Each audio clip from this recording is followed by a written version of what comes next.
Good evening, Chicago. Welcome on into another episode of Chi-Town Weekly here on IE Sports Radio. Tons to go over with you on this happy Eclipse day. I hope everybody got to enjoy it in safety. Fun. Hope nobody burned their retinas out, and I hope that everybody had a better time with it than Pedro Gaffol and the Chicago White Sox.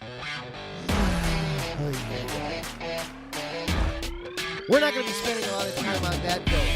We have got the Cubs with an outstanding start to the season. We will also be talking about the Chicago Bulls as they are getting ready to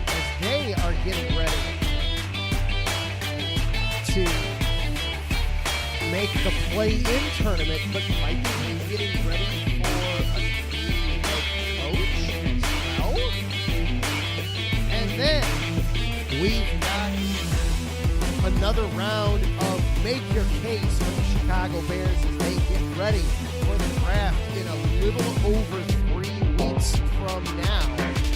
So we will be taking a look at another position group and seeing what might be in store there. All that plus more coming up right here on Chi-Town Weekly. Buckling on up, everybody. Let's have some fun.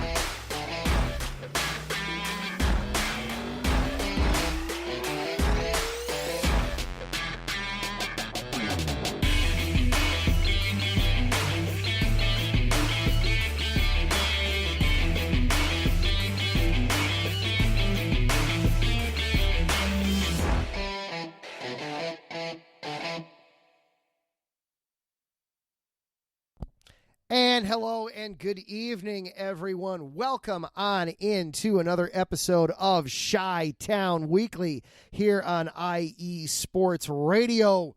Glad that you are here with us. Sorry for the little bit of a delay as we get started.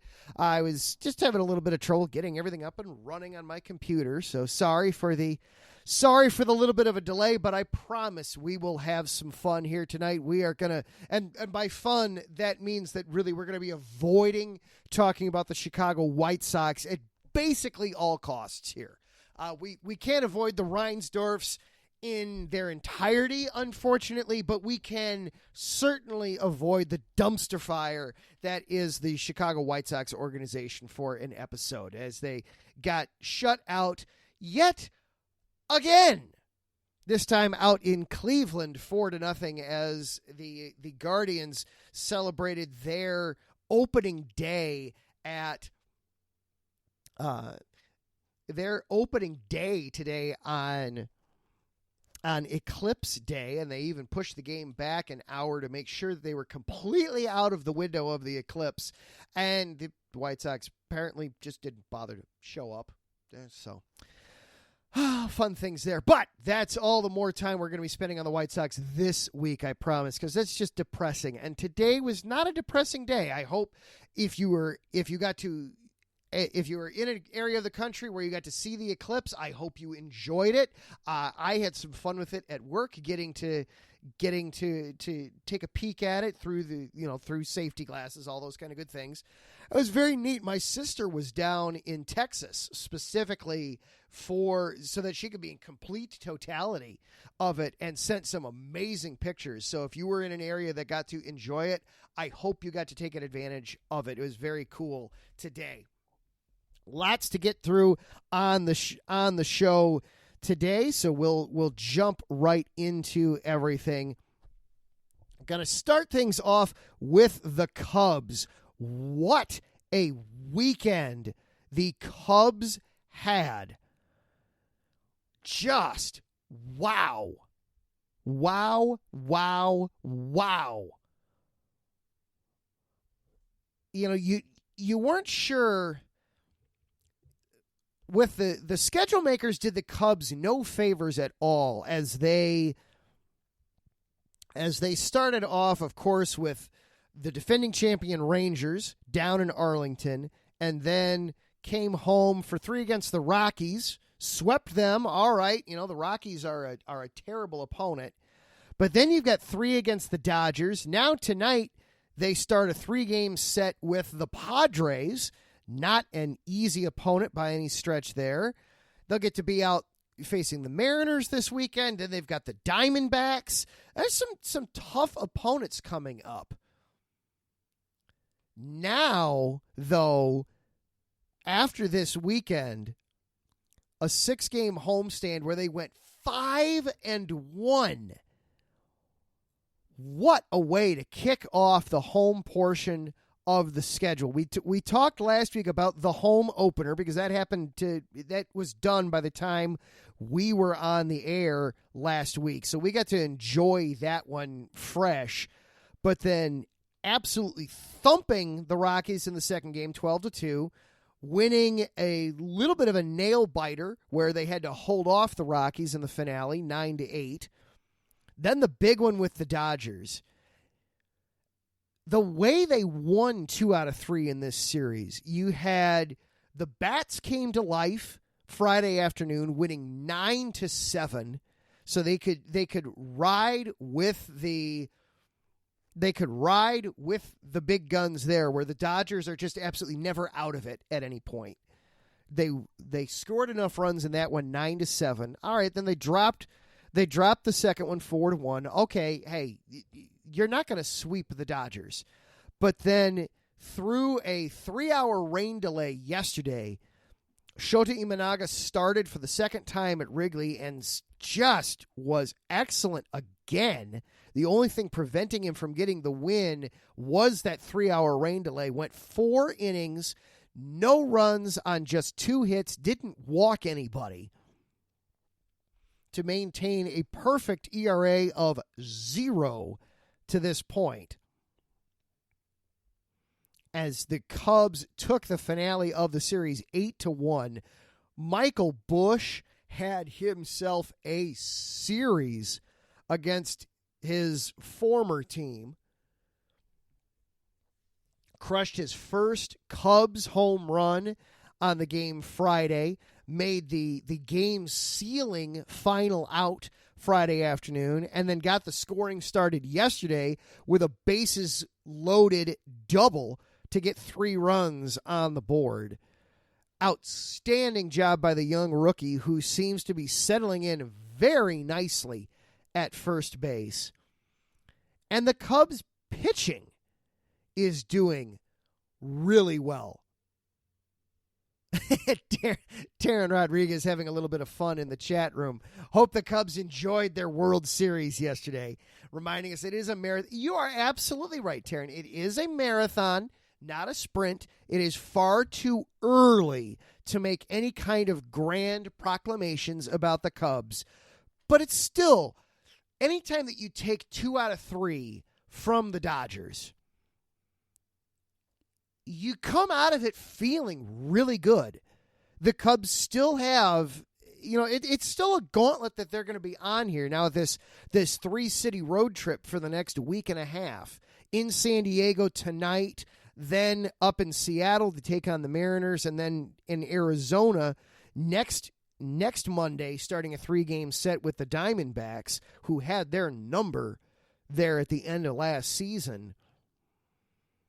It's gonna be an interesting 3-game stretch, but you come out after taking 2 out of 3 from the Dodgers. You come out of it feeling like, hey, all right, we can go 5-4 on this road trip and still be feeling good about ourselves. When you're the goal always in Major League Baseball is you want to take 2 out of 3 at home and split your road games as close as you can to that. Well, the Cubs took 5 out of 6 at home, including the 2 out of 3 against the Dodgers. And so you can go on this road trip, and all right, if you go 4-5 or 5-4, you're still going to feel good. The Cubs needed to have that at home too, because the Central Division as a whole is off to a fantastic start. You've got everybody is at least 500 or above, at this point. So the very, very, very premature early look at the standings. Cubs at 6-3. They're in third place in the division right now. They're a half game back of Milwaukee, and they're a game and a half back of the Pittsburgh Pirates. So do I think the Pirates are going to stay on top? Ralph, feel free to correct me in the chat room. I know you're our resident Pittsburgh guy, but I don't feel like Pittsburgh's going to stay up there for any stretch of time. It'll be interesting to see what Milwaukee does. The Reds, depending on which version of them you get, they could be really good or really bad. And then there's the Redbirds in St. Louis, and obviously, as a Cubs guy, I'm not going to feel great about the Redbirds. So, Mike Pat saying that they couldn't help the Cubs at all. The Pirates were in Baltimore this past weekend, taking 2 out of 3 from the Orioles. That's impressive. That's impressive for the Pirates, as the Orioles are definitely one of the favorites right now in the American leagues. The American League East is again going to be looking like a strong division, unlike the American League Central, which is White Sox are what they are. We'll just leave them. We'll just leave them alone there. But an excellent week for the Cubs this past week. We'll see what comes up this week with them, as they're on the road, 3 night games. I believe all three games against the Padres are night games. Let's see, 8:40 tonight, 9:05 tomorrow night, the Tuesday night on TBS, and then evening.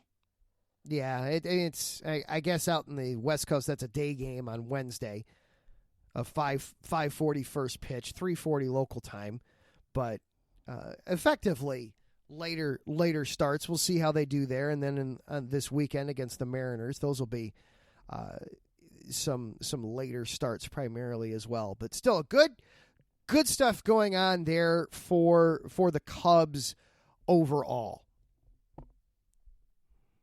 All right, we are going to take our first break of the evening. And then we are going to switch gears from from the Cubs, who are just starting their season, to the Bulls, who are just wrapping up their season. They're going to make, we can't really, I guess it's technically postseason play, and that it's beyond the 82 games, but it's not really playoff games yet. They're going to be in the play-in tournament, but that's not the whole story about surrounding the Bulls right now. We will dive into that next here on Chi-Town Weekly, part of IE Sports Radio, your direct feed for all that is sports. Be right back after this. What's up, sports fans? You're listening to IE Sports Radio, your direct feed for all that is sports. I'm your favorite West Coast Wisconsinite, Bernie Bango, and if you're a cheesehead, come listen to my show, Big Cheese Sports, where we road trip around America's Dairyland, previewing, reviewing, predicting, debating, and digging into all that is Wisconsin sports at the college and pro levels. Join me on IE Sports Radio, Sundays at 1 p.m. Central Standard. Bernie out.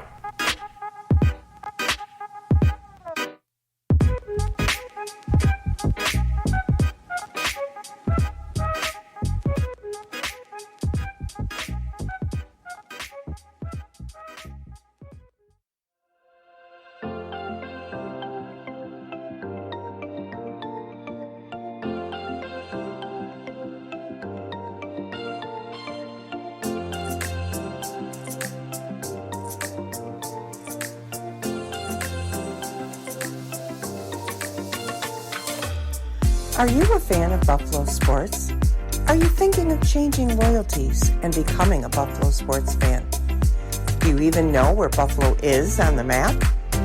Did you know Canada is closer to Buffalo than New York City? Welcome to the Buffalo Huddle, every Tuesday night at 7 p.m. Eastern Standard Time and 4 p.m. Pacific Coast Time on IE Sports Radio, your direct feed for all that is sports. I'm your host, Patty Bax. This is a podcast designed for you, the passionate sports fan. I know you love your sports. Who doesn't? I cover Buffalo sports and so much more by bringing in the human elements. I call it Buffalo Sports with a Twist. Join me as we take a journey into the world of Buffalo sports. I guarantee you'll fall in love with Buffalo just like I did. Each week we start with an inspiration, question of the day, a Buffalo fun fact, and our weekly challenge to you, the listener. Come huddle up with me.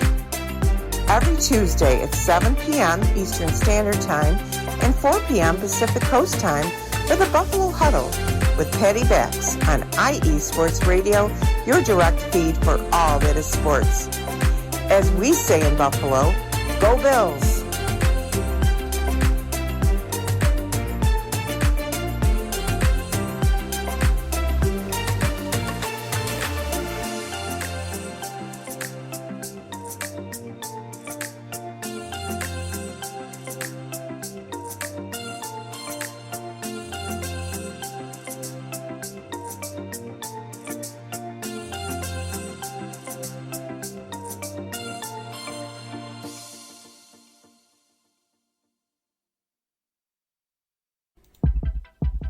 IE Sports Radio fans, it's your boy, the SoCal Saint, the host of the premier professional wrestling podcast online today, the IE Elite Wrestling Show.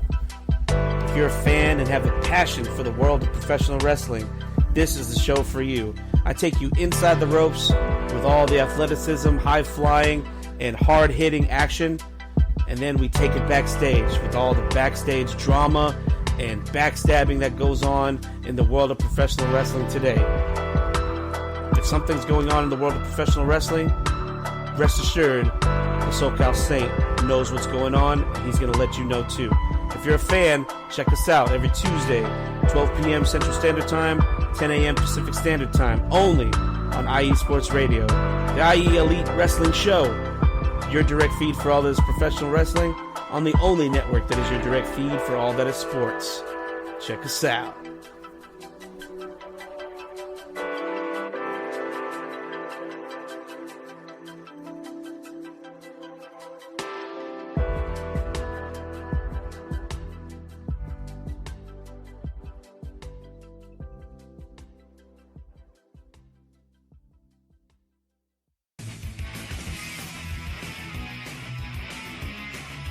Hello, everyone. My name is Daryl Kinsey Jr., and I'm welcoming you to take another lap with the fastest show on IE Sports Radio. Yes, this is the Extra Mile with me and my co-hosts Christopher Lehman and Michael Ward. We talk everything racing from NASCAR to IndyCar to Formula One to limited hydroplanes, endurance racing, the NHRA, and more. So come join us for an hour of great racing talk and a lot of fun as well on the Extra Mile, Thursdays at 8 p.m. only on IE Sports Radio, your direct feed for all that is sports.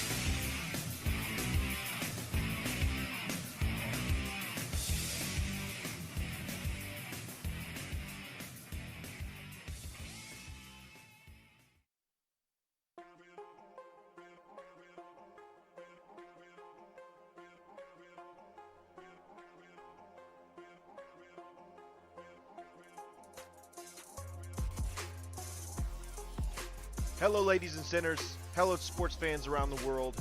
Hello, IE Sports family.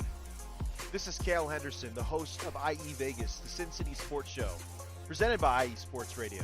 If you folks are interested in sports in the Vegas area, if you're wanting to have a blast for 1 hour, every Tuesday night from 7 p.m. Pacific Standard Time to 8 p.m. Pacific Standard Time, this is a show built for the Vegas sports fans, where we feature the Las Vegas Raiders, the Las Vegas Golden Knights, the Las Vegas Aces, and the University of Las Vegas, Nevada Rebels.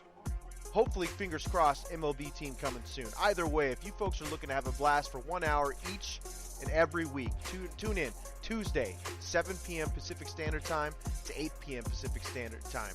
If you folks are interested in Vegas sports news, go to our Twitter, at Sin Cities _IESR. And you can speak with me, the host, Cale Henderson, at Cale_Henderson on Twitter. At any time, be happy to reply. Always want to reach out to our fans. Again, the Sin City Sports Show, presented by IE Sports Radio, your direct feed for all that is sports. And welcome back into Chi-Town Weekly here on IE Sports Radio. Adam Kernick with you here. I did want to acknowledge our sponsors before it gets away from me. Of course, this show, like all shows on IE Sports Radio, are brought to you by Planet Jerky, premium brisket beef jerky, the jerky that's on a whole other planet. And we are also brought to you by Seal the Deal Wax Seals with Cecilia B. You can find Planet Jerky at planetjerky.net and on Instagram by searching Planet Jerky. Seal the Deal Wax Seals, you can find them on Instagram. Search Seal the Deal _wax stamps, or by searching on Facebook, Seal the Deal Wax Seals. So the Chicago Bulls got, speaking of getting waxed, the Chicago Bulls got themselves waxed last night playing down in Orlando against the Magic. Final score was 113-98. The Magic, for the fourth and final time this season, beat the Bulls, swept the season series. The Magic are very much alive in the Eastern Conference playoffs. They are currently the tied for the third seed, but the 2 seed is very much in play for Orlando.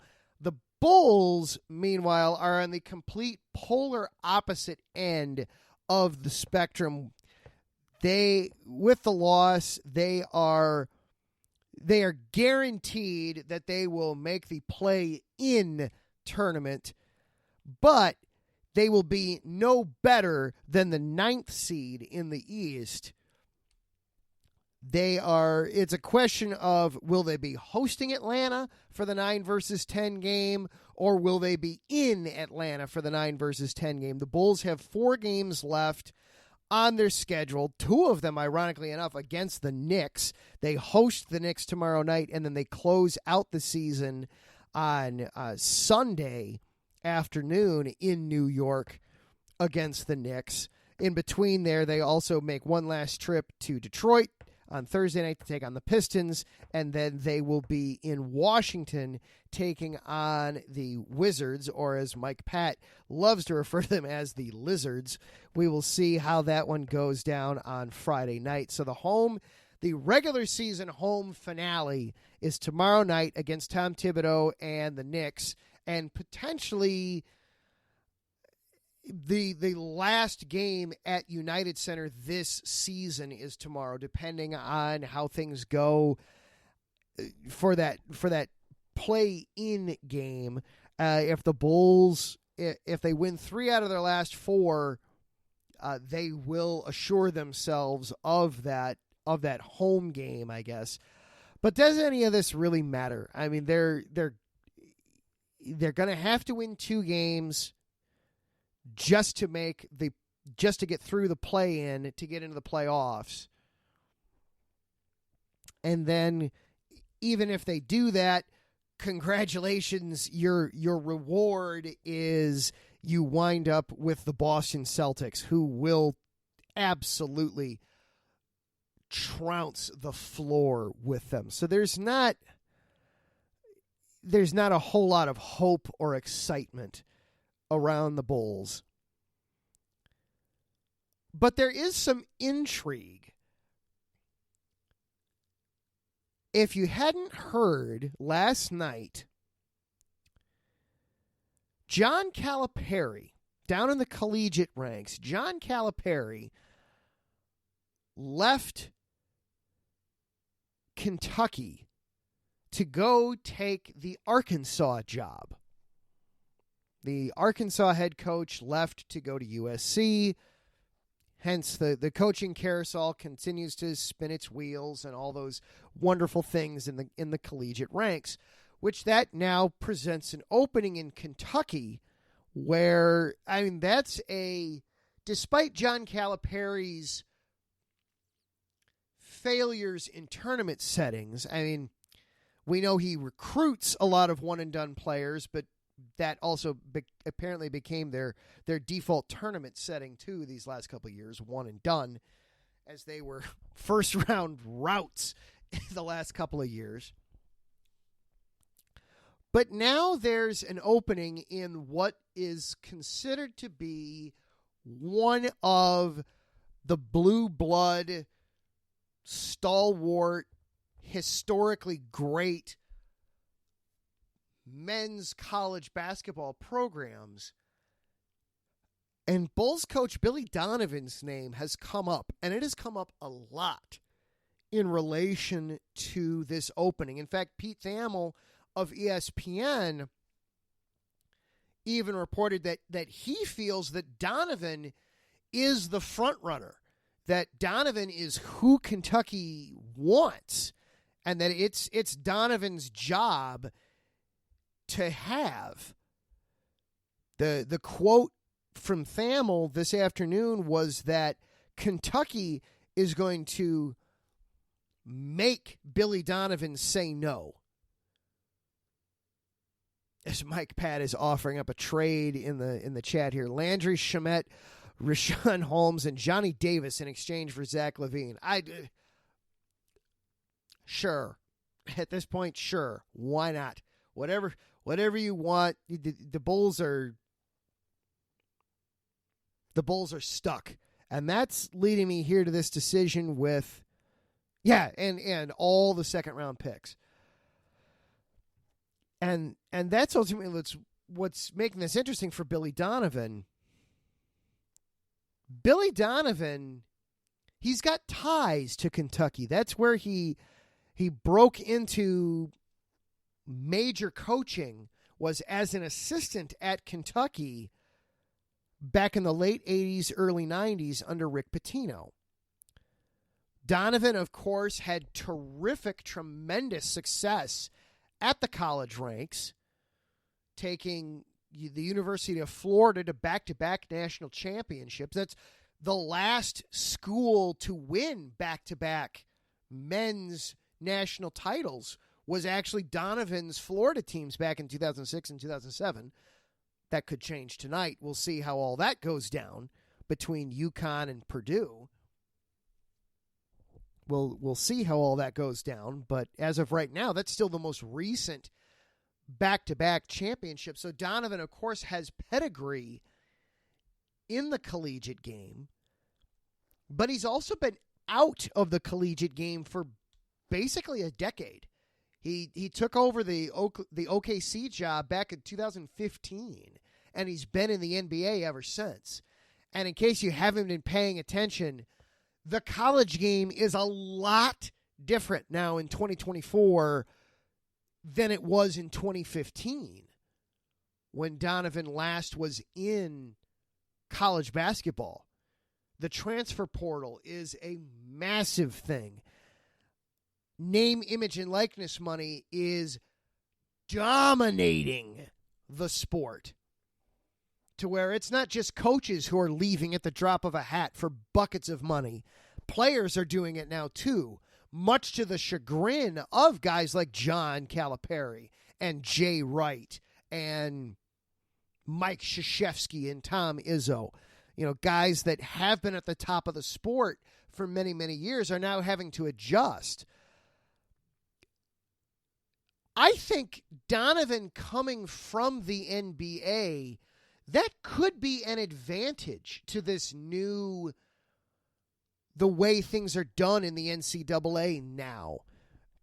In the NBA, you have to deal with players leaving in free agency, or players demanding trades, or players needing to be talked into staying where they are. Obviously, it's not the coach's primary responsibility in the NBA. That the coach's primary responsibility is still to coach. You've got the general manager, ownership, and the players have a lot of autonomy in the NBA. They have a lot of power and sway over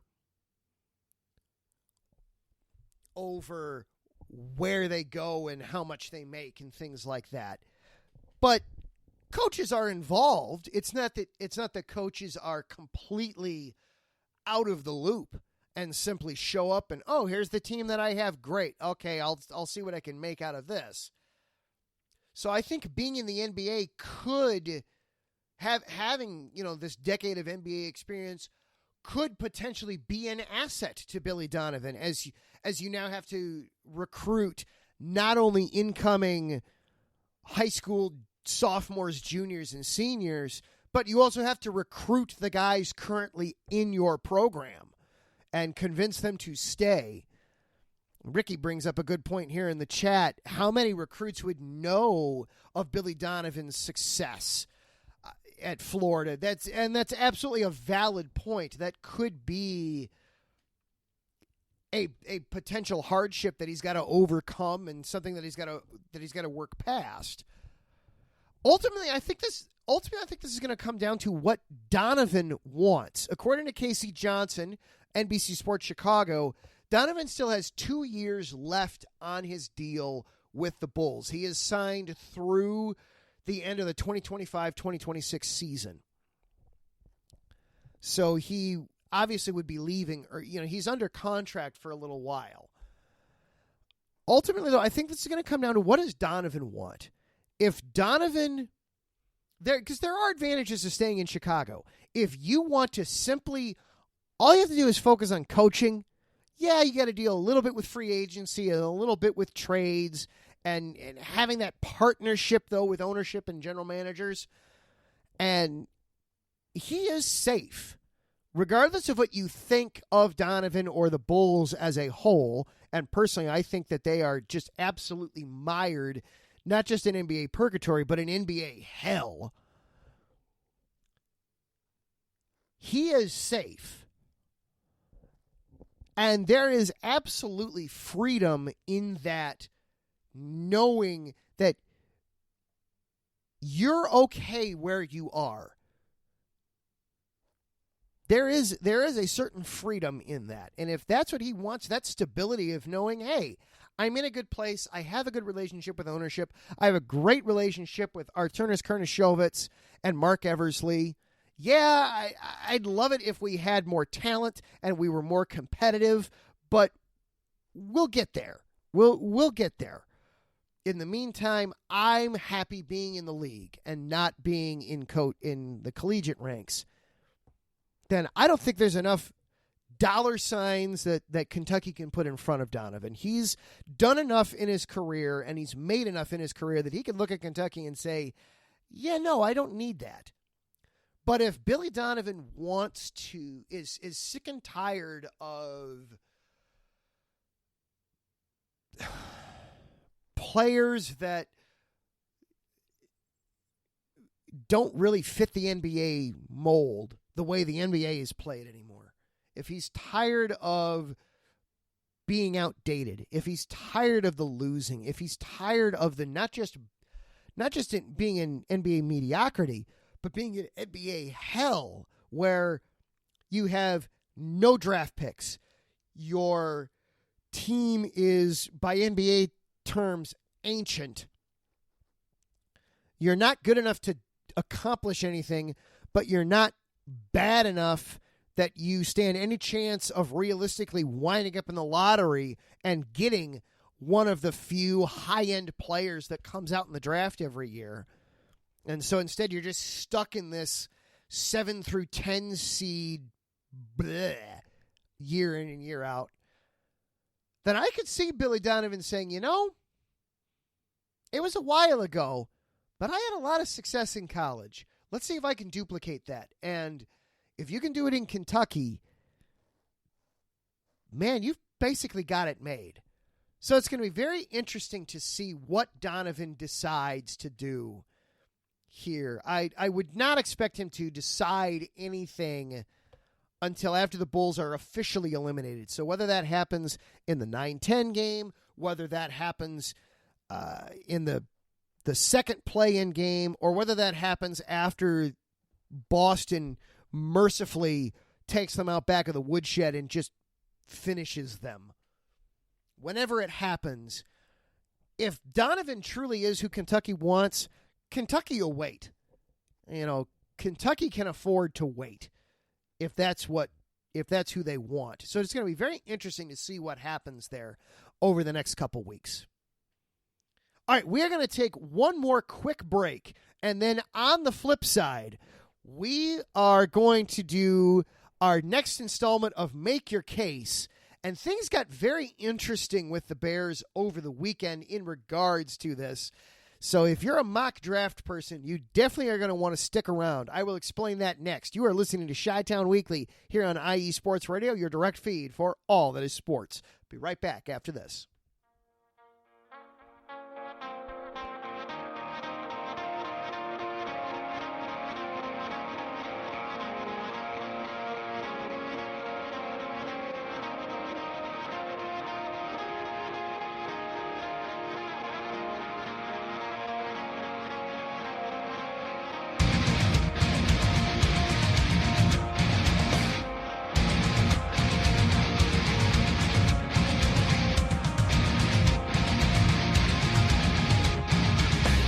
Hey sports fans, do you like wine? Well, we've got the show for you. This is Let's Wine About Sports, a show where we talk about wine and sports simultaneously. From the classic Cabernet Sauvignon all the way down to the grapes that you've never even heard of before. Oh yeah, we cover it all. And we'll talk about a little bit of sports as well. Football, hockey, collegiate, women's sports, it doesn't matter. We're going to talk about it all, and we're going to whine about it all. So join me Monday at 8 p.m. on IE Sports Radio, your direct feed for all that is sports.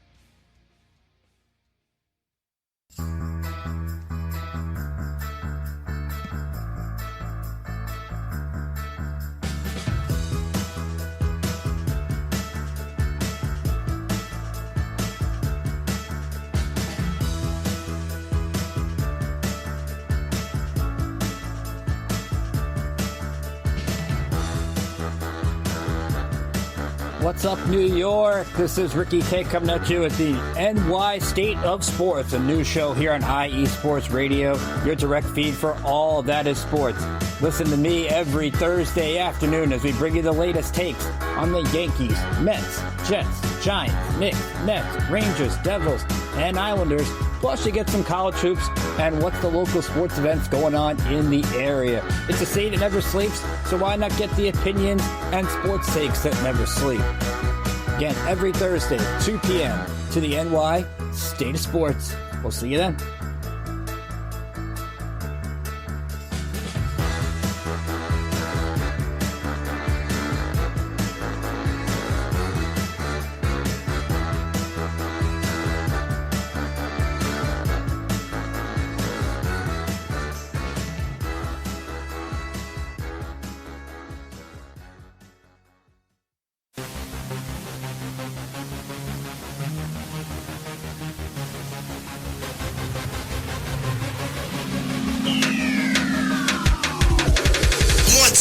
Everybody, this is Taryn Rodriguez. Are you a fan of volleyball? Are you a fan of Thunder Spikes? Then I have the show for you, Set Point, where I cover NCAA men's and women's volleyball, high school boys and girls volleyball, beach volleyball, and even professional volleyball.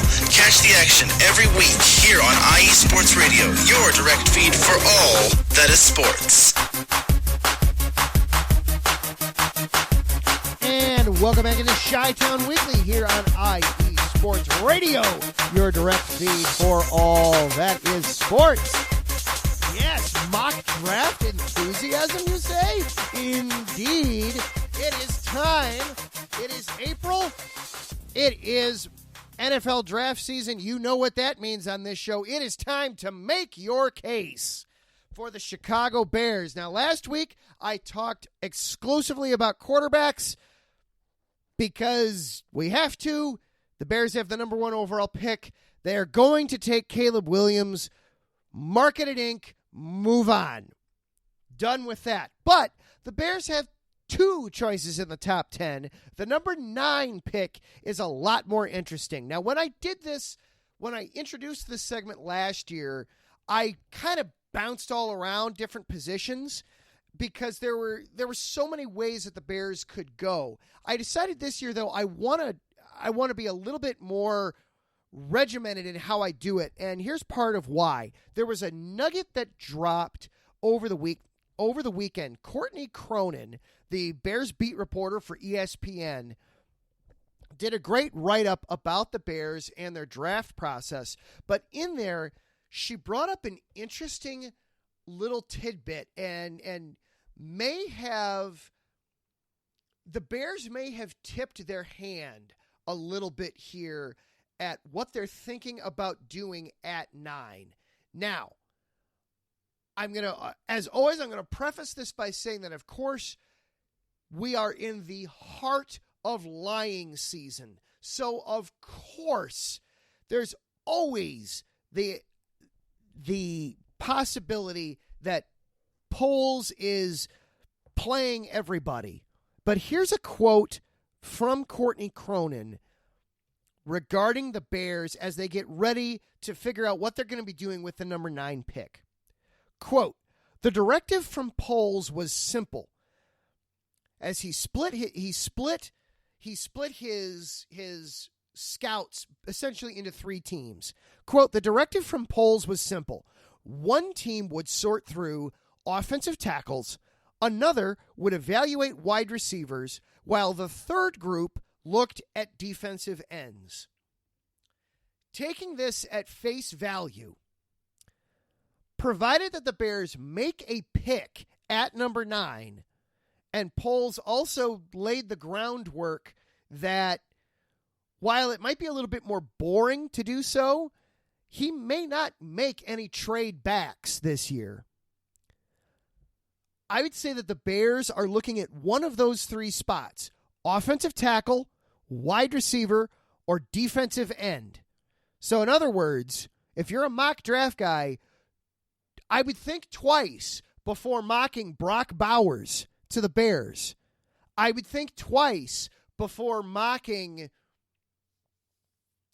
Johnny Newton to the Bears at 9, or Byron Murphy to the Bears at 9, or one of the other spots. It seems like they are honing in at offensive tackle, wide receiver, and defensive end.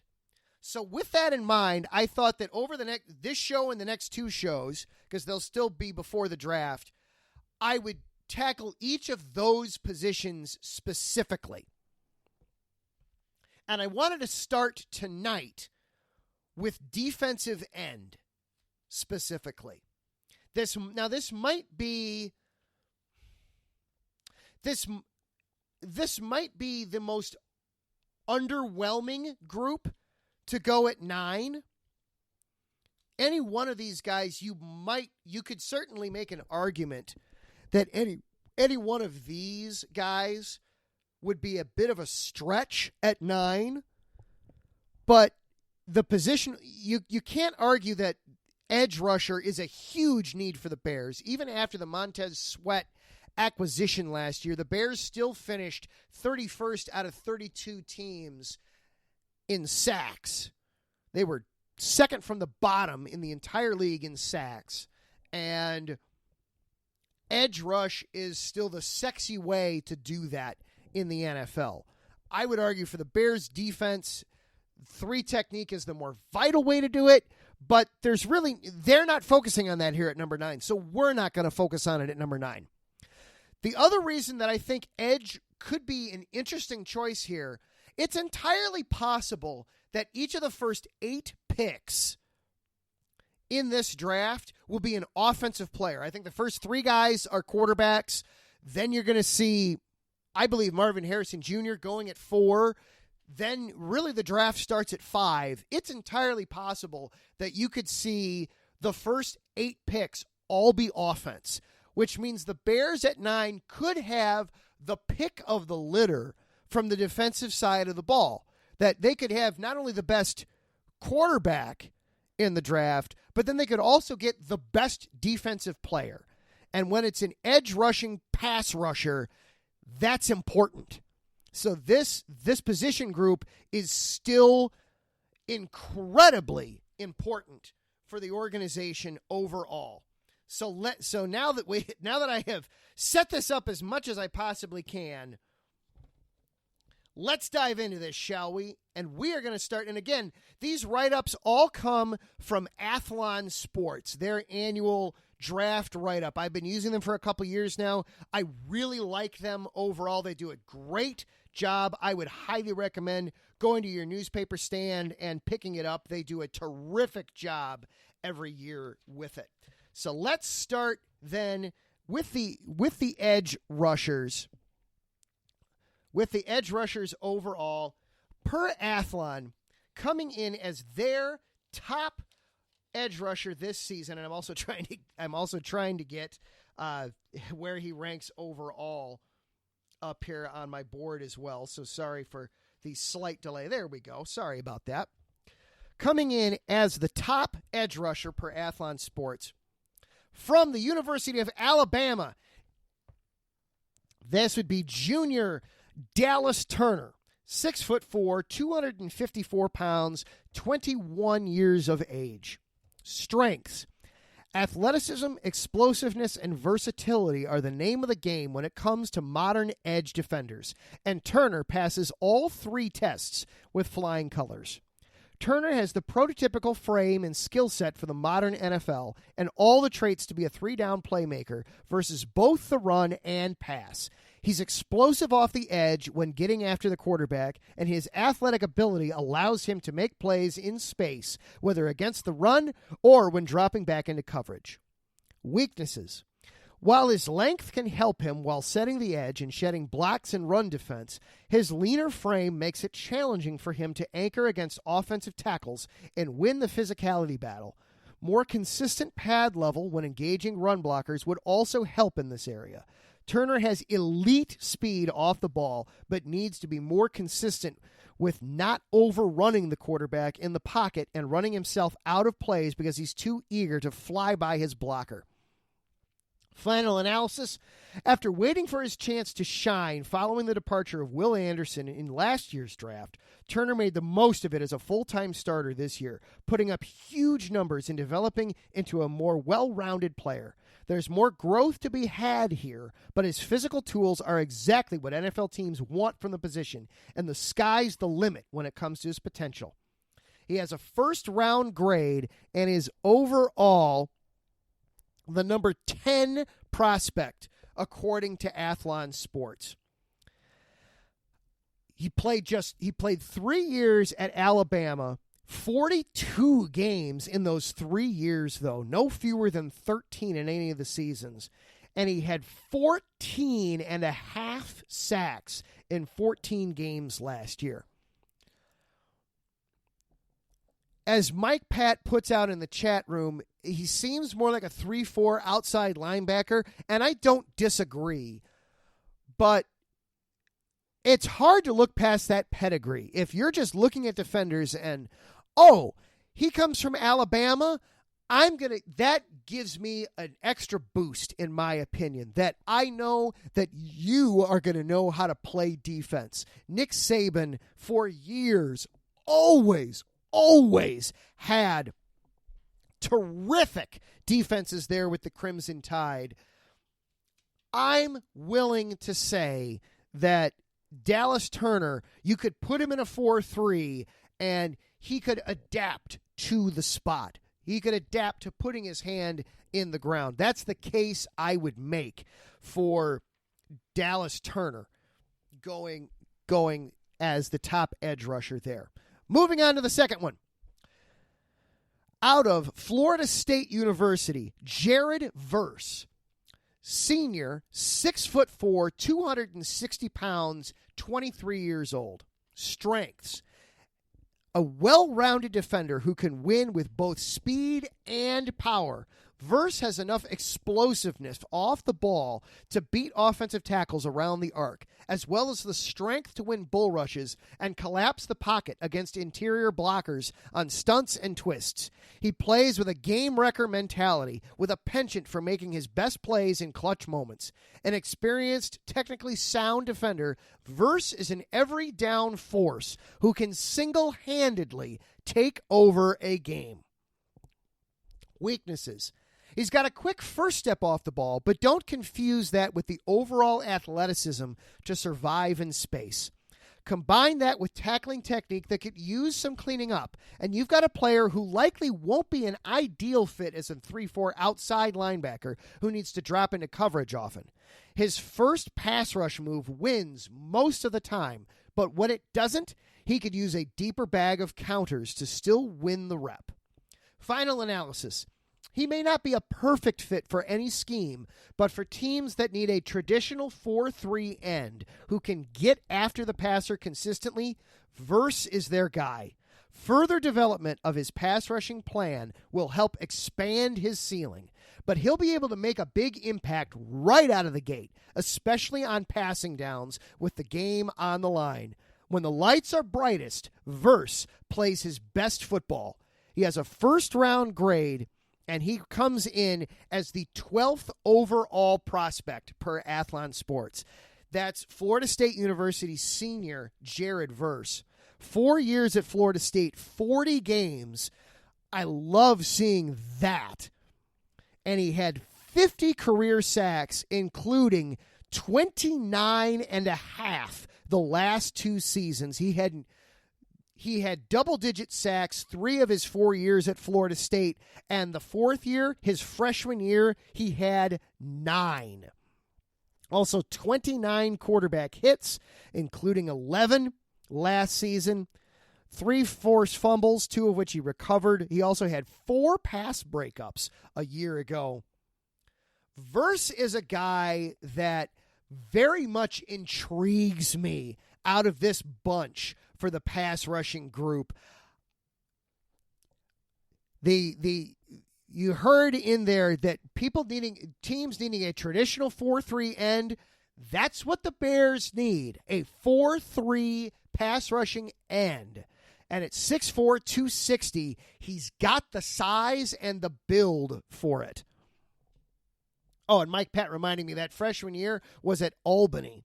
So was it 3 years at Florida State and 1 year at Albany, or did he transfer over as a junior, Mike? Mike is a Florida State alum, so I know he keeps track of such things. We'll go kind of quickly here through these last 2. Coming in at number 3, Laiatu Latu. We'll call him a junior out of UCLA, 6'5", 265 pounds. He's already 23 years old. Strengths. Latu is the total package, with the size and skill set to be an impact player on all 3 downs against both the run and pass. His length, explosiveness, and physicality allow him to be effective as both a speed rusher off the edge and when working inside with power, and those same traits are evident in his sound run defense. He's also impressive in space for a player his size, with the fluidity and instincts to drop into coverage and make plays on the ball when it comes his way.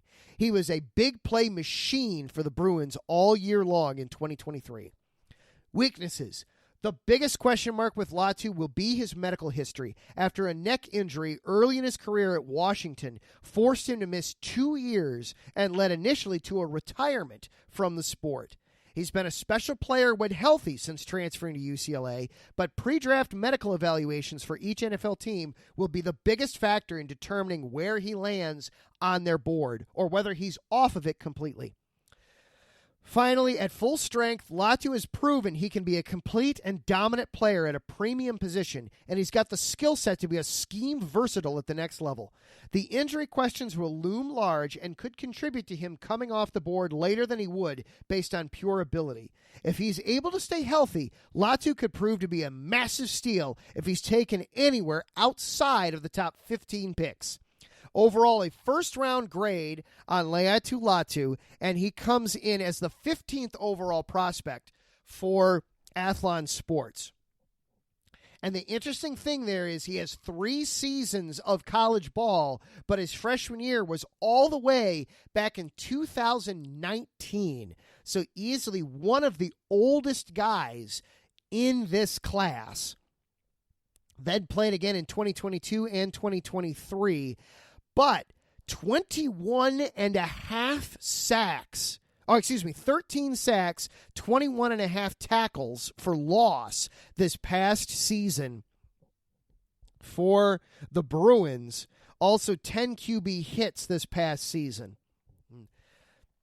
The medicals are, of course, scary, but if he clears the medical, you could have somebody who absolutely has overcome so much that how much more is it simply to overcome being into the NFL when you thought you were going to be done playing football as recently as 2-3 years ago. So there could be some extreme motivation and just pure, I'm going to make the most of this because Latu, more than anybody else, understands how each play could be your last. One more here real quick, and then we're going to turn things over to Taryn Rodriguez for set point. And that is junior Chop Robinson out of Penn State. 6'3", 254 pounds, 21 years of age. Strengths. We're in broken record territory talking about explosive first steps in this year's edge class, but Robinson might have the best get-off in the entire group. Part of that is physical, but what sets Robinson apart is his ability to time the snap just right.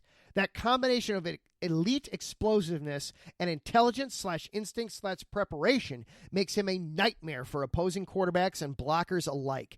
His speed rushing ability continues throughout the down as Robinson's balance allows him to bend around the edge with ease. Weaknesses. While he's a pro-ready pass rusher, Robinson will need to build out his skill set as a run defender if he wants to be a true impact player on all 3 downs. His leaner frame works against him while setting the edge, and his hand usage needs some polish when it comes to engaging and shedding blockers to make tackles in the backfield. He's a solid overall athlete, but he's definitely more comfortable moving forward than he is working in space or when asked to drop into coverage. Final analysis. If your favorite team needs a complete 3-down edge defender right out of the box, Robinson might not be their guy just yet. But if they can be patient while he rounds out that skill set and allow him to do what he does best in the meantime, getting after the quarterback, Robinson can make a big impact right away before developing into a more well-rounded player down the road. His pass rushing prowess alone is worthy of the first round, though. A first-round grade, and the 21st prospect, according to Athlon Sports, that is junior Chop Robinson out of Penn State. Robinson is absolutely the most up and down of the 4.